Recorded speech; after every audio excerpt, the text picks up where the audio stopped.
Hej och välkomna till dagens Att växa-avsnitt. Jag heter Kajsa Thyrén. Och jag heter Angelica Hedin.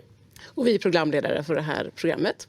Och Att växa TV är ett initiativ som vi startade tidigare det här läsåret för att dela med oss av fantastiska exempel på olika sätt att jobba som finns inom Att växa. Och dels vill vi inspirera alla som jobbar hos oss. Vi är ju väldigt många medarbetare inom Att växa. Men också alla som jobbar någon annanstans, som är bara nyfikna på oss, vad vi gör och vill få inspiration. Och dagens program, Angelica, är lite av en favorit för dig. Ja, men verkligen. Idag kommer programmet att handla om rörelseglädje och hälsa. Ja, jag är så taggad. Ja, men alltså det är så härligt. Och med oss här vid ståbordet så har vi Johan, vår vd. Välkommen Johan. Tack så mycket, god morgon. Kul att du är här. Tack, det är alltid roligt att vara här. Du kan berätta lite grann vad som är på gång med Att växa. Ja, men vi har ju alltid massa grejer på gång och det som ligger närmast till hands nu som vi jobbar med, det är ju planeringen inför Almedalen som är sista veckan i juni på Gotland. Och där är det ju viktigt för oss att visa upp oss och prata med massa människor. För jag upplever att politikerna känner väldigt lite till om vår bransch. Och vi behöver informera dem helt enkelt hur vi jobbar och hur verkligheten ser ut så att inte de fastnar med bilden av verkligheten. För den är en helt annan än hur verkligheten ser ut. Så det är jätteviktigt. Den andra delen vi jobbar med just nu, det är ju vår stora kvalitetsdag i höst. Japp, exakt. Och den kommer gå av stapeln den 12 november ute på Bosön. Och då får vi chansen att röra på oss lite vid sidan av alla. Vad är det kommer vara på den här kvalitetsdagen egentligen? Ja, men det är massa grejer, men framförallt så delar vi ut vårt stora kvalitetspris. Och då är det viktigt att ni som tittar och alla andra i våra dotterbolag nominerar en massa fantastiska exempel på vad ni tycker är bra kvalitet. Det finns inga uppstyrda kriterier eller krav utan skicka in det som ni tycker är vettigt och bra så lovar vi att titta på det. Ja, skicka mycket. Många nomineringar vill vi ha. Ja, för vi vet att det finns massor med härliga exempel på hur man jobbar in på alla möjliga sätt. Verkligen. Så kör på. Vi vill se och läsa om allt. Och den tredje saken som jag vill slå ett slag för det är ju Att växas blogg där vi alla kan skriva och lägga ut inlägg. Och de senaste inläggen handlar framförallt om politik där vi pratar om PISA-resultatet och skolinformationsutredningen. Och PISA-resultatet är lite extra intressant. Därför där visar ju forskare att friskolan ligger ett helt år före i kunskap jämfört med de kommunala skolorna. Så att det var ett väldigt intressant forskningsresultat som jag tycker borde spridas mer. Så det skriver vi om. Så titta gärna på den. Man går in via hemsidan och hittar blogginläggen där. Precis. Och Att växa-bloggen är öppen för alla inom Att växa som skulle vilja blogga eller skriva om någonting. Så hör av er till mig i så fall. Om ni vill lätta ett hjärta och skriva om vad som helst. Gott exempel eller något annat.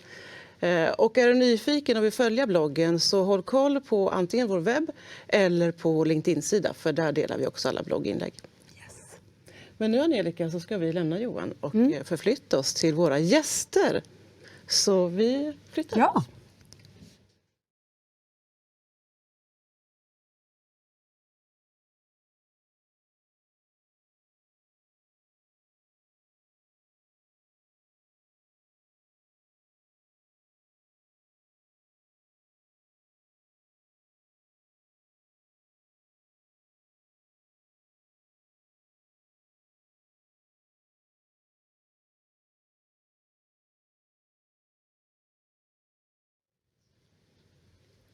Så där, nu har vi kommit till våra gäster som sitter här bredvid mig och Angelica. Och vi har en hel rad med intressanta personer med oss idag. Men vi ska faktiskt börja med en film. Så varsågoda att bli inspirerade och känna stämningen för dagens program. Hej och god morgon! Det finns inget dåligt väder, bara rörelseglädje. Och det är faktiskt vetenskapligt bevisat att om man svänger på höfterna så kan man faktiskt inte vara sur. Så att det här är utmaningen för er idag. Att svänga på höften. Och lite beböj. Woho! Nu känner man hjärtat pumpa. Sträck upp armarna. Sväng på höften, kom igen! Glädje! Det är fredag! Jag hoppas alla har en underbar helg med massa rörelse! Woo! Alltså hörni, var inte det här helt fantastiskt? Underbart. Jag känner att det var egentligen borde stått upp och gympat lite när man såg den här filmen. Men nu sitter vi här där vi gör. Och Caroline Blom, välkommen! Du är Superäpplet och Må bra-ambassadör. Tack! Kan du berätta om vad du håller på med på Bollens förskola i Upplands Väsby? Ja, det började lite med att jag har ju varit en Må bra-ambassadör. Det betyder att jag brinner väldigt mycket för rörelse och hälsa. Men sen så blev jag faktiskt inspirerad av Generation Pepp. Jag var på Pepp Forum och fick höra det här med vikten av att röra på sig. Och det gör vi jättemycket i förskolan på olika sätt. Men jag fick höra att det är allt fler stillasittande barn och så att vi faktiskt kan påverka. Man säger alltså att det är lättare att bygga starka barn än laga trasiga vuxna. Så därifrån började lite det här superäpplet. Jag bara vänta, vi börjar skicka utmaningar till våra vårdnadshavare. Hur rör de på sig där hemma? De fick skicka in exempel för att försöka få med dem i den här peppen liksom, som vi startade. Och det var allt från att springa runt köksbordet, man tog med dem till gymmet, vissa gym tillåter det, ta med barnen dit. Och de visade på olika sätt och då kände jag så här, men hur kan vi gå vidare? Ja, och då är ju äpplet ju en del av vår Må bra-logga. Och då blev det superäpplet helt enkelt. Och på den vägen är det. Så det är lite så. Och nu så kör vi då mycket utmaningar. Vi kan se ett exempel här hur vi ökar rörelseglädjen. Vi tar steget ut i närmiljön. Och då, Hur gör ni då? Ja, men vi har ett exempel under påsken. Så satte vi upp, tog vi bilder på olika ställen där vi satte upp rörelseutmaningar. Så kunde barnen springa dit med sina vårdnadshavare och utföra de här utmaningarna med hjälp av en QR-kod. Det var till exempel att springa crazy chicken dance runt en fotbollsplan, flaxa med armarna. Det var en av dem. Underbart. Men är det alltså inplastade lappar du har satt ut? Precis. Ja. Okej, du laminerar och fixar och så. Ja. Så tål även snöblandat regn och så. Ja. Delar de med sig av när de har varit ute och gjort sin utmaning? Ja, vi sprider ju på sociala medier och vi har ett barn då till exempel på den här bilden som då visar att han fick ett pris. För det fick man också. Man genomförde alla 4 utmaningarna så fick man faktiskt ett pris. Och det var ju då såklart en rörelseloppa från Generation Pepp. Vi fick också sponsorer, tandborstar och så var det såklart ett äpple i den här påsen. Och det här barnet, han brukar säga så här till sin mamma, hon sa det är superäpplets tandborste, det är superäpplets tandborste. Så stolt över att ha deltagit också i alla de här rörelseutmaningarna. Jättehäftigt. Men föräldrarna, är de på liksom, att de vill vara med på det här? De är jätteengagerade. Vi har fått jättemycket feedback. Så positivt. Och bara, nu ska vi köra. De tävlar lite mot varandra. Vi hade ju också en sån här snöutmaning. De skulle göra snöskulpturer. Och då var det lite så här mellan vårdnadshavarna. Lite så här, verkligen konkurrens. Vem ska vinna och ta hem priset som äldre barn hade gjort då. Aha, okej. Så att de skickade bilder då, via sociala medier också till oss. Och sen så fick barnen vara domare. Så vem gjorde den finaste snöskulpturen? Eller det mest kreativa. För det var faktiskt en nallebjörn som vann. Det är också ett sätt att komma ut fast det är vinter och snö.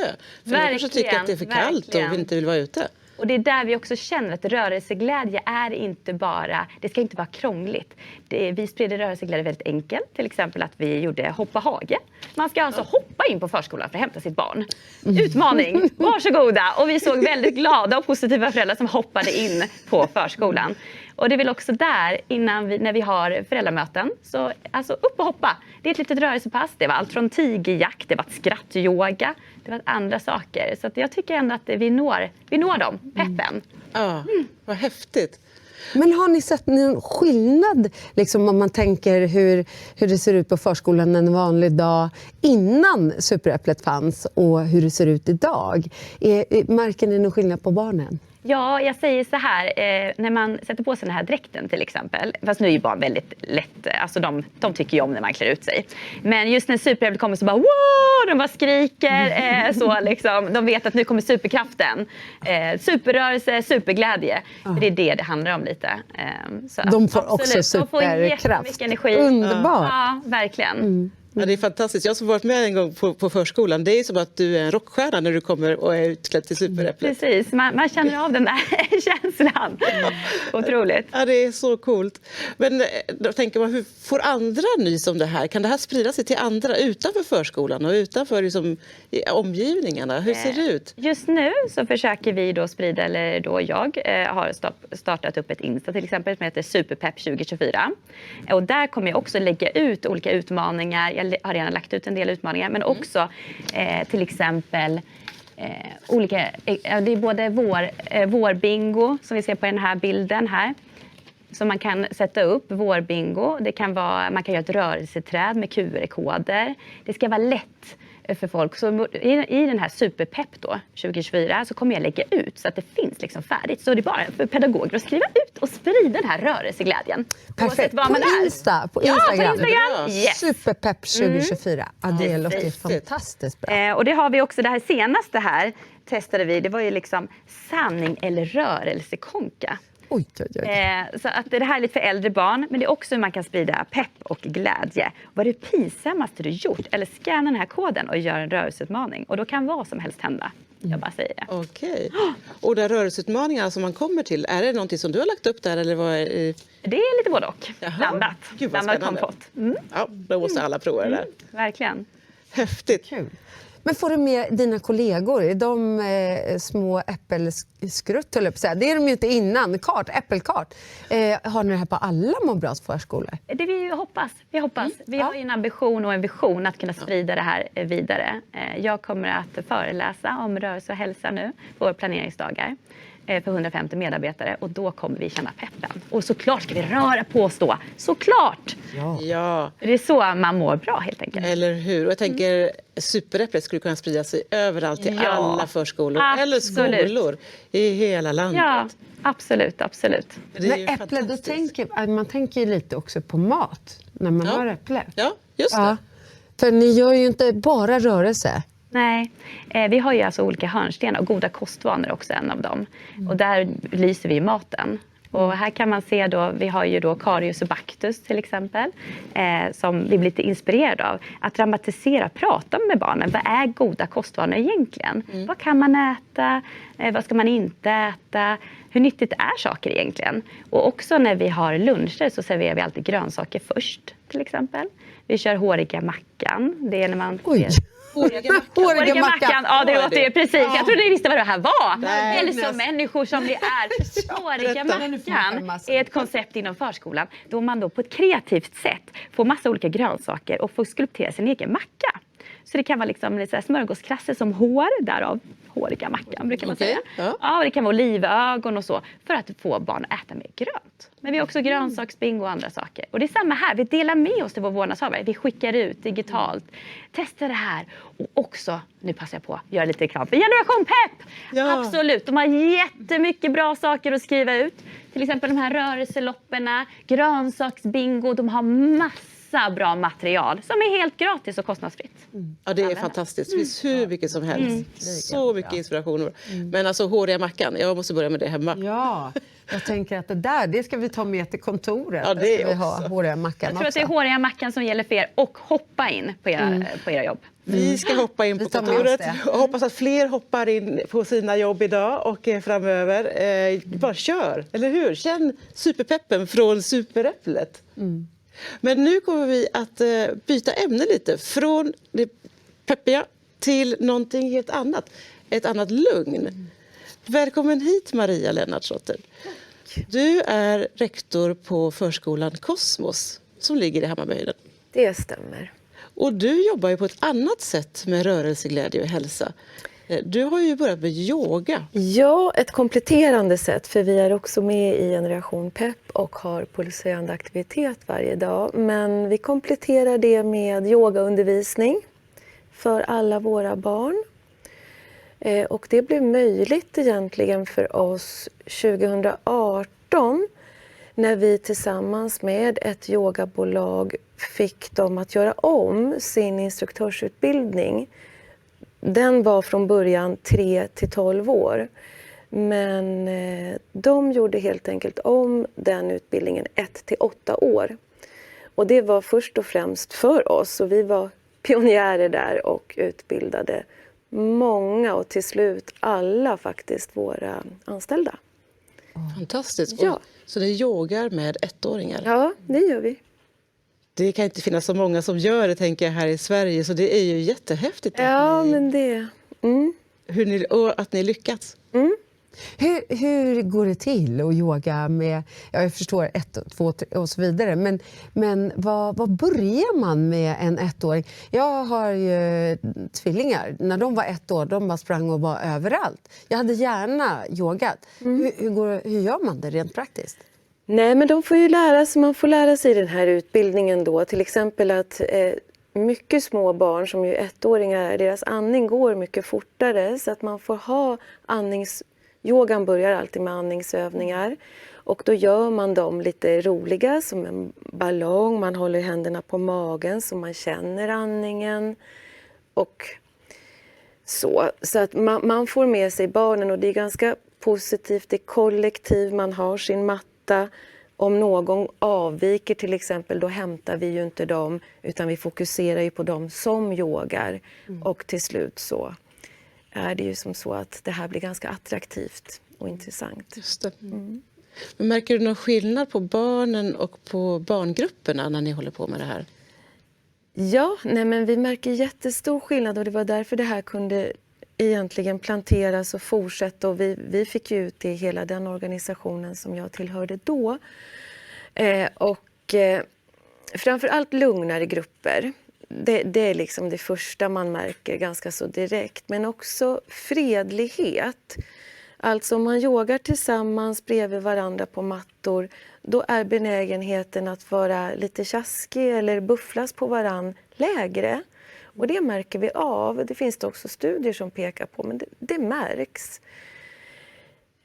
Sen har vi ju märkt, för nu har vi ju flera stycken grupper som har yogat över tid, att man blir mer effektiv på att gå in i sig själv och också finner behållning av det. Och det är ju ur ett socialt hållbarhetsperspektiv väldigt bra, särskilt idag när mycket går fort och flimrar förbi, och man kanske inte är vare sig tystnad eller stillhet och får möjlighet att möta sitt inre så ofta idag i våran upplevelse. Men det övar vi våra barn med. Jag tänker många barn, eller vuxna också just nu, man sitter med sin mobil eller med sin iPad och tänker att då får man liksom något slags lugn, då sitter man i lugn och ro. Men det här är någonting annat. Ja, just det, för att där är det ju yttre, precis som det är när man har pulshöjande och så, att det är utifrån och in. Här jobbar vi mer ifrån inret, att man vågar vistas där inne och möta sig själv. Men också som vi ser på den här bilden, det här är ju just då en inåtrörelse som kommer efter en utåtrörelse, att yogan är prestigelös. Därför kan den också nå alla, och det är ett elevhälsomål vi har haft i år. Elevhälsa för alla, det låter väldigt klyschigt, men vi har verkligen haft det med i vårt systematiska kvalitetsarbete i år, att vårt elevhälsoarbete ska nå alla utan att behöva förändra någon. I det att man får vara sig själv så som man är. Och där har yogan varit en bra hjälp. Era föräldrar, vill de också yoga? Ja, och det är så roligt för att barnen blir ju som ambassadörer för det här. Så de kör ju yoga hemma och visar positioner och allting sånt. Så det här har verkligen fått ett lyft på våran enhet. Jättehärligt. Men hur ofta gör ni yoga med barnen? Det är ju så att det finns ingen gräns. Det är inte skadligt att göra det väldigt, väldigt ofta. Vi hade som minimikrav liksom från början 1 gång i veckan. Men de flesta gör det åtminstone 1 gång per dag nu hos oss, när vi har gjort det så länge. Ja, det är ju mycket. Ja, men det behöver inte vara så långa stunder heller, utan barnen blir vana, de rullar ut mattorna, de vet också hur det går till. Även 1-åringarna, när man bara har haft det ett tag, så kommer man in i det väldigt bra. Och när du säger en lång en stund, är det 10 minuter eller 20 minuter? Ja, för ettåringar kan det vara 10 minuter, men för de äldre är det absolut längre. Det går ju till så, här ser vi ett exempel på till exempel när man är på sin egen matta, att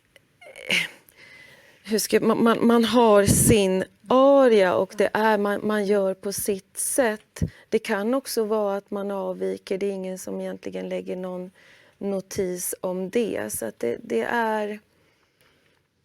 Ja, det finns ingen gräns på det sättet. Kan barnen själva ibland känna sig, jag vill gå och hämta min matta, jag vill yoga nu? Ja, men det kan de absolut göra. Där är det kanske mer att man sätter sig lite i stillhet. Vi har ju barn med olika former av problematik eller kanske diagnoser och så. Där har vi kunnat få in det som en effektiv metod, att barnet själv säger jag behöver ha egen tid, jag behöver gå in i mig själv. Det har vi inte haft innan yogan, så det är något nytt.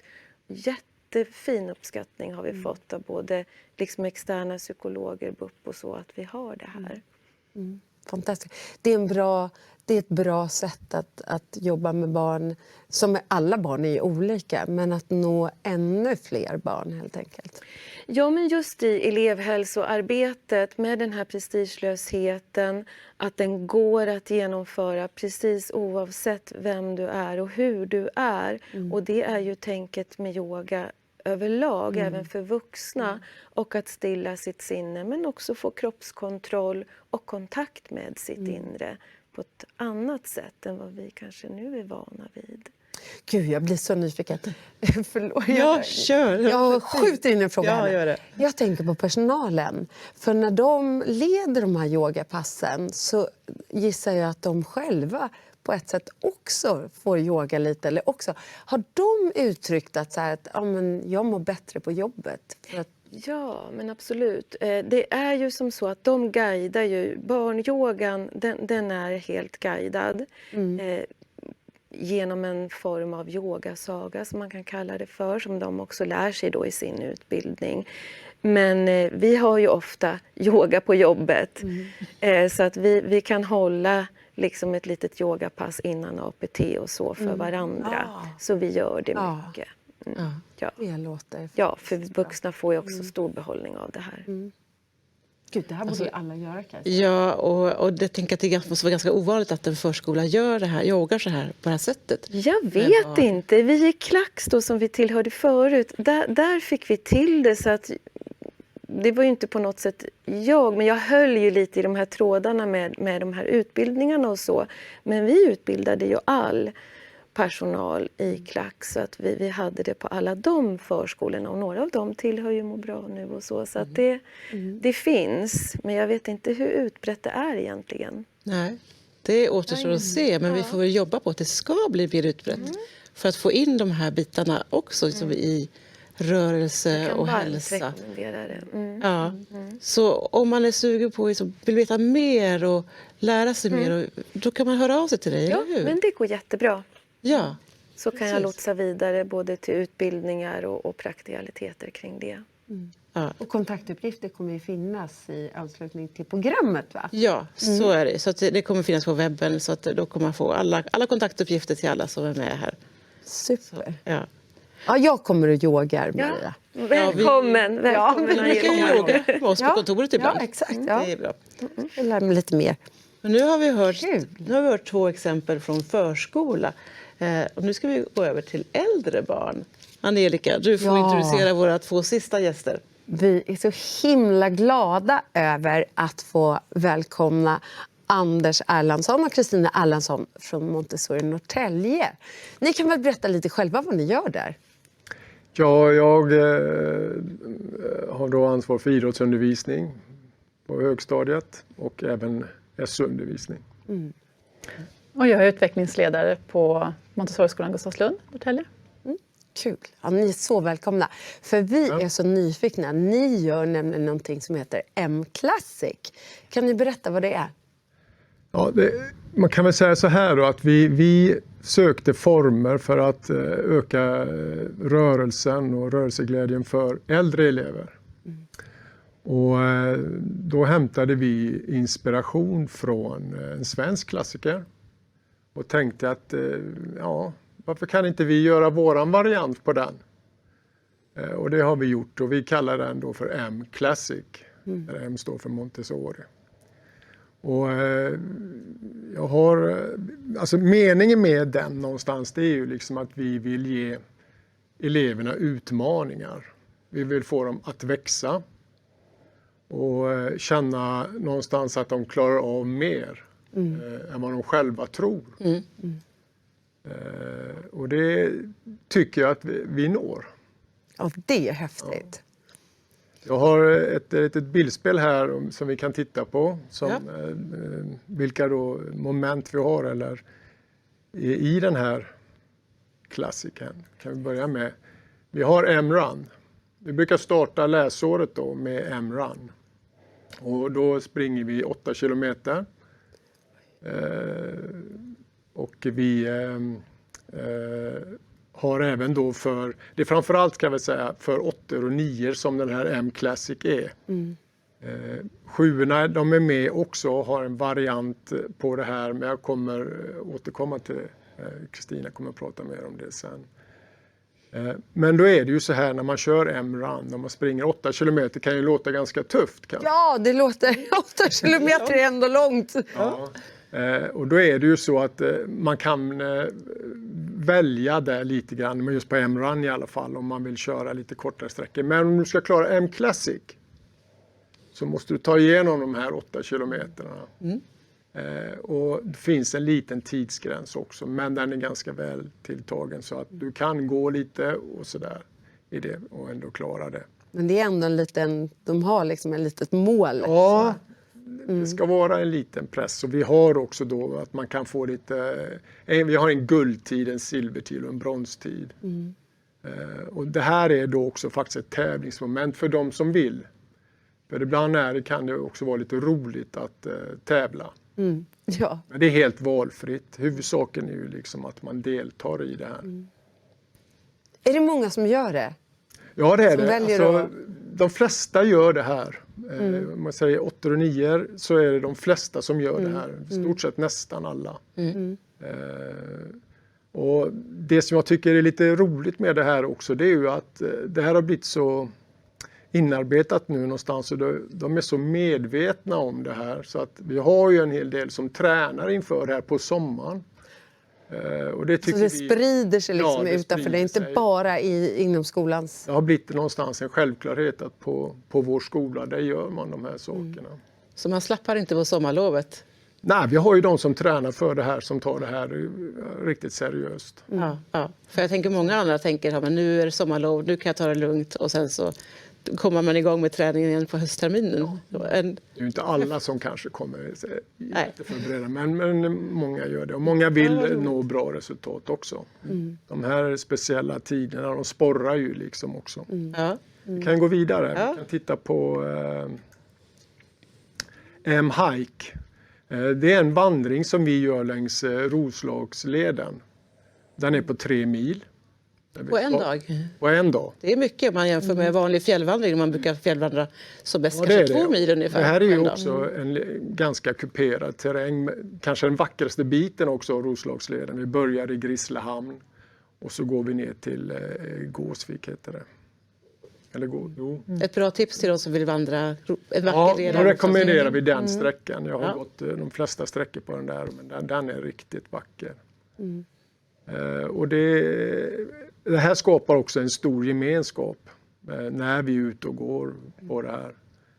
Och det är väldigt många som deltar på det här.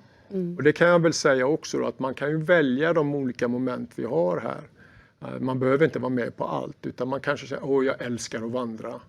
Så är man med på det. Eller jag kanske älskar att springa, men jag vill inte vandra. Då gör man inte det. Men som sagt, om man vill då ha man vill få komma fram till den här paketten som jag kan visa den sen, så behöver man vara med på alla moment. Hur långt Men det här, oj, förlåt. vi blir så engagerade av att Men precis, vi brinner för det här. Ja. Jag tänker bara där, man lägger grunden för en vana. Att ska man gå 3 mil, då måste man ändå så här sätta på sig rätt skor och man behöver tänka lite på vad man ska på sig. Jag tänker att lägga en god vana för om man faktiskt skulle vilja vandra. Ja, och det här är ju också någonting som man någonstans kommer att göra, eller många av oss göra i alla fall. Man går leder i fjällen, eller det finns ju vandringsleder i stort sett överallt. Och här kommer ju då kartan in på ett naturligt sätt. Vi är ju vana kanske att alltid springa i skogen och jaga kontroller. Det är ganska svårt. Det är ju ingenting man måste göra idag egentligen enligt läroplanen. Vi ska ha kartkunskaper och lära dig använda de olika hjälpmedel som finns där. Va? Men jag tycker att det här är ett bra koncept, för det här är någonting de kommer att göra. De flesta någon gång i livet. Jättebra. Och så här har du mer. Ja, det kommer med. Ja. En film. Just det, vi ska gå tillbaka till den, för vi har en film vi vill visa det som eleverna har gjort. En TikTok.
Alltså det där var ju en fantastisk film. Ja, visst är de häftiga.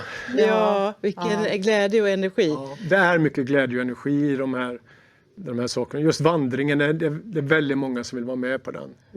Det är mycket glädje där. Några badar också längs vägen sådär. Även om det kan vara kallt då vid den tidpunkten när vi går. Vi går vidare. Apropå bad. Apropå bad, så går vi över på M-swim. Och det här är också en ganska tuff utmaning. Det är då 5 kilometer simning. Vi gör det här i bassäng. Det är inte öppet vatten som Vansbrosimmet. Men då har vi 2 tillfällen där man simmar 2,5 kilometer. Ja, man delar upp det. Ja, man delar upp. Jag tänkte 5 kilometer på raken, det är ju längre än Vansbrosimmet. Vansbrosimmet är 3 kilometer.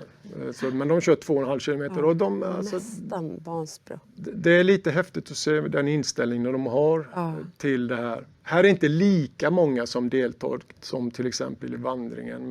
Men många gör det. Och många har stimulerats i sin utveckling till att kunna simma också. Vi har haft elever som kanske inte haft eller varit tillräckligt duktiga på att simma. Har inte haft simkunnigheten riktigt. Men som har tränat inför det. För jag vill klara M-Classic. Häftigt. Och så har man då nått fram och klarat det. Och det är häftigt. Vi har också M-Bike. Då cyklar vi en sträcka som är cirka 5 mil. På en dag? På en dag. Ja. Det är också långt. Det är också långt. Ja. Här gäller det då att ha välpumpade däck och rätt höjd på sadeln kan jag säga. Det är den största utmaningen när det gäller just den biten. Går det att ha vilken cykel som helst annars? Annars kan du ha vilken cykel som helst. Ja. Pumpade däck, rätt sadel. Har du med dig cykelpump den här dagen? Absolut. Ja. Det har vi. Vi cyklar då på en banvall som går mellan Norrtälje och Rimbo. Så att vi inte är ute i trafiken och cyklar utan vi håller oss på den här banvallen. Det känns ganska tryggt. Ja. Vi har faktiskt en liten film här också, man kan få se hur det ser ut. Ja.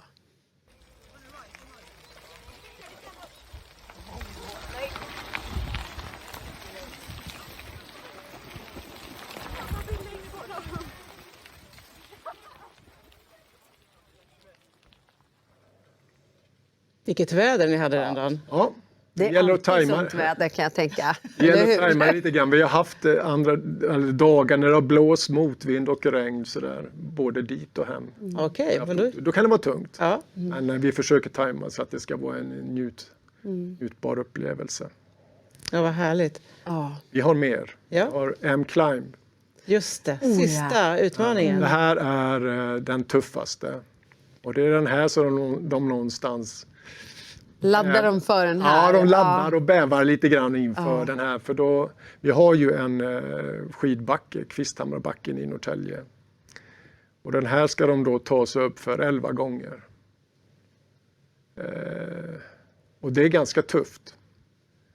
Och man kan väl säga att andra varvet de gör så är de rejält trötta. Och jag brukar sitta längst uppe på toppen där med min kaffekopp i en solstol och heja på dem.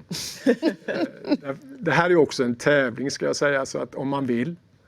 Så att den som kommer först upp då 11:e gången där kan nog ta pokalen. En tjejtävling och en killtävling. Just det. Där ser vi någon som har tagit pokalen. Ja, precis. Det är en tuff utmaning, men här efter just den här så är man riktigt stolt. Det är en riktig kraftmätning. Tänk er den där känslan. Att få liksom ha utmanat sig själv och liksom brutit igenom. Är det målet med M-Classic? Alltså, man kan väl säga så här att jag tänker att vi vill att de ska känna att de klarar av mer än vad de tror. Och att det här någonstans ska ge ringar på vattnet även i annan undervisning. Man känner att men jag kan mer. Jag får lite grit så småningom. Men vi har även annat, turneringar och sånt. Som jag också vill komma in på lite kort här. Tiden rinner iväg. Men vi har flera olika turneringar som vi genomför genom året. Och det är också någonting som stimulerar. Jag glömde säga, vi glömde det där med... Jag tänkte komma till det. Ja. Hälsoklassikern. Just det. Ja. Gå tillbaks lite. Det kan vi göra. Jo, nej men som sagt, det är väldigt många som vill vara med på M-Classic och det blir allt fler också varje år. Och det är ju självklart målet att så många som möjligt ska vilja vara med. Men för att man ska få prova på och ha ett instegslopp så har vi en kortare sträcka som man kan springa. Och man kan simma för simborgarmärket. Vi går på spinningpass istället för att cykla 5 mil. Och sen så springer vi upp för Kvisthammarbacken. Så att det finns prova på lopp i 7:an. Och sen om man absolut inte vill så kan man göra det 8:an, 9:an också. Men det här har skapat ett ännu större inflöde till M-Classic sen i 8:an och 9:an. Så en mjuk start kan man få i 7:an. Ja. Men att det ska sprida sig sen så att man känner att man klarar av saker och ting. Och det sprider sig till studierna också. Att om jag bara anstränger mig, om jag bara övar så kommer det att gå. Ja, för det är man nyfiken på. Om ni har sett någon skillnad i liksom elevernas resultat, kanske till och med betyg. Ja, men absolut nationella resultat framförallt. Ja. Det är så? Ja. Så högre resultat i nationella proven Och större efter ni börjar, och större gemenskap efter ni börjar med M-Classic. Ja, är inte det inspirerande så vet jag 17 vad som kan vara inspirerande här i världen. Jättehäftigt. Så häftigt. Men du hade lite kort om turneringarna ni håller på med. Ni håller också på med individuella träningar. Ja, alltså vi tittar ju hela tiden på hur vi kan utveckla rörelsen och idrotten på skolan. Och vi har då, som jag sa, var inne på tidigare här, olika turneringar som vi genomför. Stort engagemang bland dem. Vi har volleyboll, futsal, handboll, badminton, athlete i friidrott och pingis och så vidare. Och då skapar de sina lag i klasserna. Så mer gemenskap igen. Ja, då är vi i idrottssalen och där har vi publiken på läktaren med banderoller och sådär. Så att det skapar ju också en stor gemenskap. Men också lite sån här nerv och tävling. Ja, det är häftigt. Men jag vet att du vill komma till ett viktigt ord här nu. Ja. Ja, som har... Ett viktigt ord för oss är grit. Och det känner eleverna väl till. I alla fall i 8:an och 9:an. Alla kanske inte vet vad grit är. Nej, vad är då det? Jo, för mig är det någon slags en passion och ihärdighet, att man inte ger upp. Man ger sig inte, man kämpar, man tar i och så vidare. Inte bara i idrottssammanhang. Utan grit, det är även när du har en samhällskunskapslektion eller mattelektion eller språk.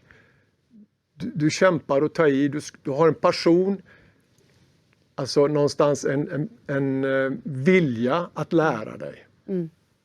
Och, det där, Och mod kanske, att våga, Ja, mod även att om man våga. inte vet att man ska lyckas. och har vi då haft den här idrottsliga utmaningen så får de ju också då en känsla att jag klarar mer än vad jag tror. Det borde jag ju även kunna göra i andra ämnen. Precis. Alltså jag brukar tänka på grit som jävlar anamma. Ja, man kan säga det så. Precis. Exakt, nu slår vi till. Ja, det gjorde vi. Absolut. Men det var värt det. Ja. Får jag bara inflika? Ja, Att det vi har sett exempel på här idag är ju faktiskt Gratis. Alltså saker som inte kostar, rörelseglädje är gratis och till för att spridas. tänk att det är så. Ja, det Upp och hoppa mer, säger jag bara. Ja, precis så. Men, Man vill ju se plaketten kanske. ja, får Det vi sista se plaketten? här. Det här är då Classic. en M-Classic, förra årets plakett. Jag vet inte om den syns någonstans. Den syns kanske där. Den här får man när man har klarat alla momenten ett år. Årskurs 8. Klarar man alla momenten också i årskurs 9 så får man M-Classic 2.0 och den är då dubbelt så stor. Ja. Det där är en morot. Pokaler och plaketter är riktiga morötter. Alltså häftigt. vi kommer vara med i minst en grej. Jag kanske ska vara med alla. Alltså jag blir sugen också. Ja. Välkomna. Vi har M-Climb alldeles strax, så nu är varmt välkomna. Det är bra. Jag har kört mycket backträning i mitt liv, som gammal orienterare. Så vi får se. Men jag tänker också, har man en sån där plakett på hemma i hyllan sen resten av sitt liv blir man påmind om att man faktiskt har grit och kan klara det där. Hörrni, stort tack för att alla ni har varit med här i vårt program och delat med er av era fantastiska exempel. Och vill man veta mer så kommer vi finnas kontaktuppgifter. För jag antar att ni gärna vill prata med folk och berätta mer. Vi ska flytta oss nu till ståbordet Ja. och prata sista gång med Johan. Ja. Och du kan vara kvar här.